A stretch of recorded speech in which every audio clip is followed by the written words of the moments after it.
Do you like seeing the boogeyman hanging out with cryptids rolling dice in your front yard? I know I do. If you want to see all the crazy things happening right outside your house, check out TNVC.com. Howdy folks, welcome to another O.S.D video. I'm Jeff Gonzales with AR15.com. If you're joining us for the first time, O.S.D stands for Observational Skills Development. We're exploring videos of defensive gun uses and other violent encounters we find on the internet by breaking them down and adding the training element. Now, we're not here to Monday morning quarterback anyone. Instead, we're going to observe the video, break down the elements of the situation, and develop drills we can take to the range to improve our skills.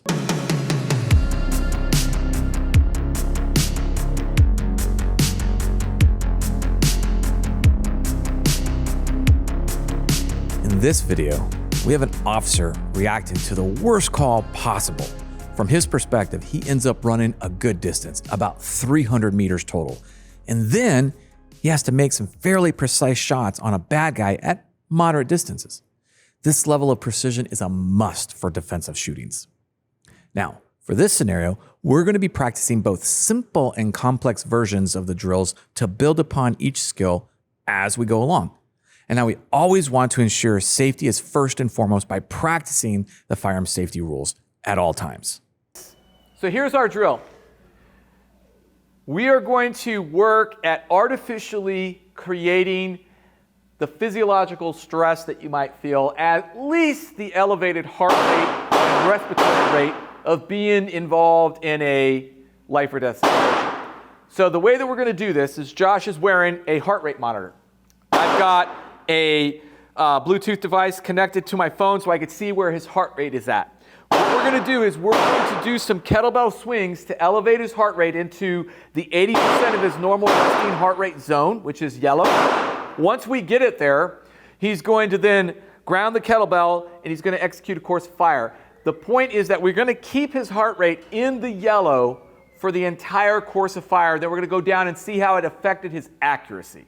Right? After we're done with that, we're going to do the same drill at close range, but it's going to be a speed-related drill and see how it affects our speed in that sense. All right, Josh, let's get it started.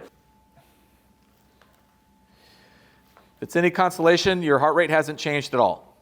there it goes. All right, we're in the green. We're in the green. We're in the green. If it's any consolation, I was like, it is not registering. Okay. All right, go ahead and ground it. Give me one round. Oh, shoot. Good. Holster. Okay, go ahead, ground it. One round. Good. Go ahead, ground it. One round. Grab it. That's four. Only 4 to go. Grab it.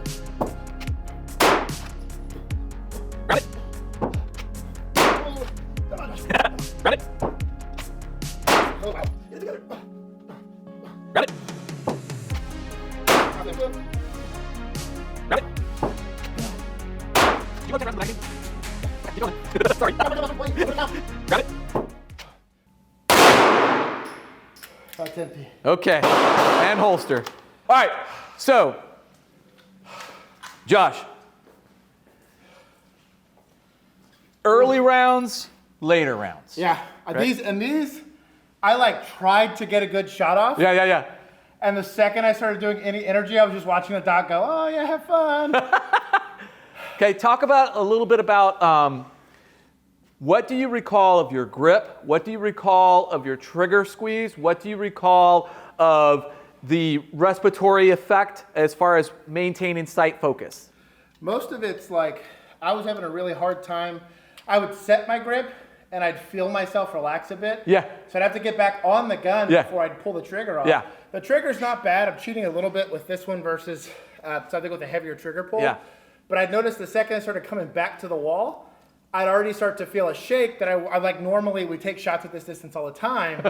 As you're coming back, all the little fine details, even now, like they get so much harder to make precise. Yes. And like these, I remember thinking to myself, oh, I could do this. And then by the end of it, I was like, no. And I was probably in green to red. Like I was almost I could feel it. And you were being very generous by letting me do 2 kettlebell swings and then shoot. Yeah, because you got into the red a lot faster. Yeah. And so I didn't want to push it. I wanted to keep you in the red. You maintained, you were right around 92 to 94%. Yeah. Which is actually, I mean, that's 92 to 94% of your normal resting heart rate. Yeah. That's it. And you sustained it for the 10 rounds. You know, I mean, that might have been a total of like, let's see, I don't know, maybe about 5 minutes max, right? Like that. So that's pretty good. I mean, if you look at it, you can see that whole red zone is you. Yeah. That's good. All right, we're going to take a break. Make sure your heart rate comes all the way down. Okay. We're going to do a similar drill, but now it's going to be speed-based, right? So you'll need, how many magazines do you have? 2? Give me 2 of 10. So the second live fire drill, what's going to happen here is the shooter's going to get up into the threshold again, that red zone. Once he's in the red zone, I'm going to tell him to ground the bell. Then he's going to wait for a signal from the timer to draw and fire 1 round. As soon as he's done, he's going to reholster, grab the bell, start swinging. As soon as his heart rate is back inside that threshold, I'll tell him to ground the bell, wait for the timer. We'll go ahead and get an average of what his draw time was compared to what his accuracy is. Now, the first stage was really more about accuracy, right? There wasn't a time component. It had you take your time so that you could feel all the detrimental effects, right? Because the more time you were taking to try to press the shot, the more you actually saw the negative effects of being in that high threshold zone. So let's see how this works. Go ahead, load and make ready. All right, shooter. You may go ahead and start the swinging. By the way, that your form looks good. Thank you. Yeah. It's too bad my cardio doesn't look as good as my does. Don't worry about it. We're getting there. You're finally in the yellow. Finally in the yellow, climbing fast.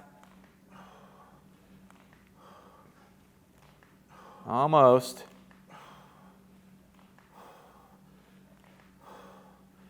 Go ahead and ground it. Left or right target? Right.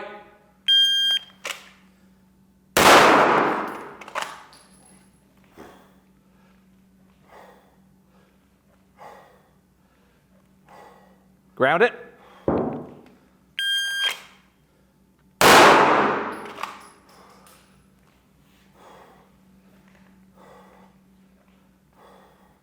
Ground it.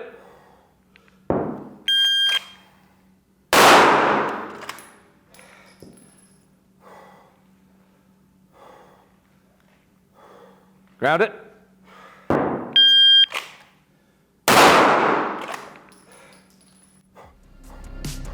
Got it. Got it. Got it. Got it. Take one more, baby. Got it. One more. Ground it.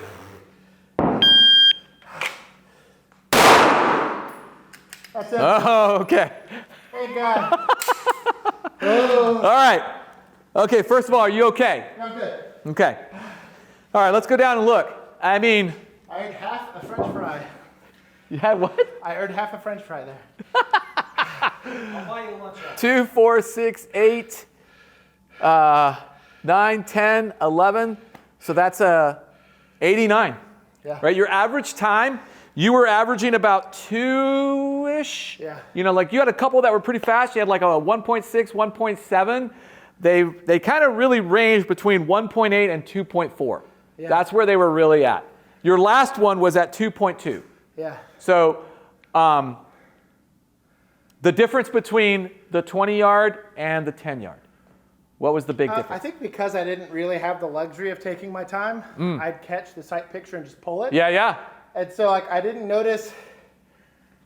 really have enough time to have the trigger pull effect shot placement. Yeah. So I just thought to myself, just bear down on it, get your sight picture and go. Yeah. And I didn't notice as much deviation. These, even if they were at the same distance, still would have been. Yeah, they would have been down in the 7, absolutely. Yeah, and I mean, I you only doubled the distance. I didn't have the time to think about it. And so most of it is just you get down the gun, get the shot off, and go. Yes. And if your fundamentals are there, like I wasn't missing low left here. Yeah. These, if anything, probably came from me trying really hard to push the gun. Interesting. Yeah. Interesting. Yeah. All right. So first of all, it's really valuable to hear you talk about didn't have time to think. Yeah. Okay. Because that's one of the other things that I found incredibly valuable about getting into this type of situation, this condition where my heart rate and respiratory rate are elevated, because I don't think. Yeah. And when I do think, I slow myself down. When I'm not thinking, I'm able to perform at peak levels without myself getting in the way. Yeah. Right? That's the thing that I know. A lot of people will say, oh, there's new science out, there's new this out, you don't want to be doing this, it doesn't show you anything, it doesn't do anything. What it does to me, you know those movies where the good guy or the villain, everything slows down? Yeah. Okay, that to me best describes when I'm in that high threshold zone. To be honest, I was surprised you said 2. They felt like 3 to 4 seconds to me in the moment. Again. If you would have asked me what was my draw time, I should have done that. Seconds. I would have easily said 4 seconds. I should have done that. That is a great thing, because I bet you that's exactly that time, like. because of that high stress, the physiological effects, your ability to gauge accurately time, totally out the window. Yeah. Which is another reason why, in a post-shooting scenario, you want to minimize the amount of information that you share, because it's probably not as accurate as you think, because there's that time and space distortion as a result of being in that elevated state of stress. Yeah. Your body's dumping all sorts of chemicals. You've got all sorts of crazy stuff happening. Your best bet is to give the absolute minimum amount of information necessary and wait. All right. There was one comment that you had mentioned kind of like right before we started, and I'm trying to think what it was. So when we were slowing down for it, the problem is you can't box breathe your way out of that elevated of a heart rate. Yes. Like you don't, because if I took enough time to box breathe my way back down to a manageable heart rate, 30 seconds has gone by. And that's so way true. too long in a deadly force situation to go and buy it. And I've gotten to the point where, for me, what I will do is a forceful exhalation. Yeah. That's it. That's all I do. And then go. Yeah. And it's like literally, it's like a puff of air. It's like, whatever you want to call it. It's just a forceful exhalation, and it gives me that split second to get what I need done. Yeah. And I tried it twice. It was probably by far my worst shot. They're towards the tail end. Yeah. Of me being like, okay, my body's now getting fed up with being in the red zone. But the other thing about this was that when you were in the red zone towards the back end on this drill at the closer range, you actually started to do better. And I tried to think about it less. That's a weird thing. I was like just trying to be done with it. By the end of it, I was like, fuck it, just get the shot off. And weirdly enough, I wouldn't group too much better under almost no stress, taking too much time trying to be accurate. Exactly. Really, I know how well I shoot. Yeah. And I'm really not doing that much better at 10 yards. Yeah. Trying to persist. I was going to say, absolutely. Yeah. 100%. That is absolutely a very insightful observation to take away. Yeah. I love it. All right, that's it. Let's tape and go. Thanks again, everyone. We really appreciate you watching and supporting the series. Give us some feedback or share your experiences while running the drills in the comments down below. Make sure to like, subscribe, and share these videos. And if you know of other videos that would make for a great review, email them to OSD@AR15.com. Until next time, I'm Jeff Gonzales. Stay safe or be dangerous.